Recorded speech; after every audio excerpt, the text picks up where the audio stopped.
দফায় দরপত্র আহ্বান করেও মহাখালী আন্তজেলা বাস টার্মিনালের ইজারা দিতে পারেনি ঢাকা উত্তর সিটি কর্পোরেশন। কোথাও দরপত্রের শিডিউল বিক্রি হয়নি, কোথাও বিক্রি হলেও জমা পড়েনি কোনো দর প্রস্তাব। আবার যেখানে প্রস্তাব জমা পড়েছে সেখানেও দর ছিল নির্ধারিত ভিত্তিমূল্যের অর্ধেকেরও কম। ডিএনসিসির কর্মকর্তাদের ধারণা, ইচ্ছাকৃতভাবেই দরপত্র প্রক্রিয়া ব্যর্থ করার চেষ্টা চলছে।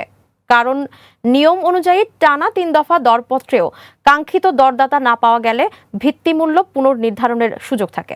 সেই সুযোগ কাজে লাগিয়ে কম দামে টার্মিনালের ইজারা নেওয়ার চেষ্টা করা হচ্ছে বলে তাদের সন্দেহ। এ ঘটনায় দরপত্রে অংশ নেওয়া কয়েকজন বিএনপি ও সহযোগী সংগঠনের নেতার নাম আলোচনায় এসেছে।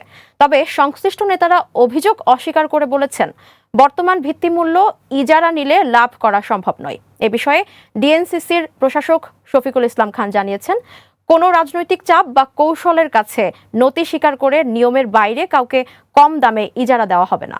জানুয়ারি থেকে মে মাস পর্যন্ত 3 দফায় একাধিক পর্যায়ে দরপত্র আহ্বান করা হলেও কাঙ্ক্ষিত সাড়া মেলেনি।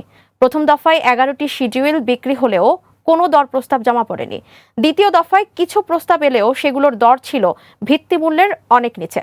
আর তৃতীয় দফার প্রথম 2 পর্যায়ে একটি শিডিউলও বিক্রি হয়নি, ফলে ইজারা প্রক্রিয়া এখনও অনিশ্চয়তায় রয়েছে।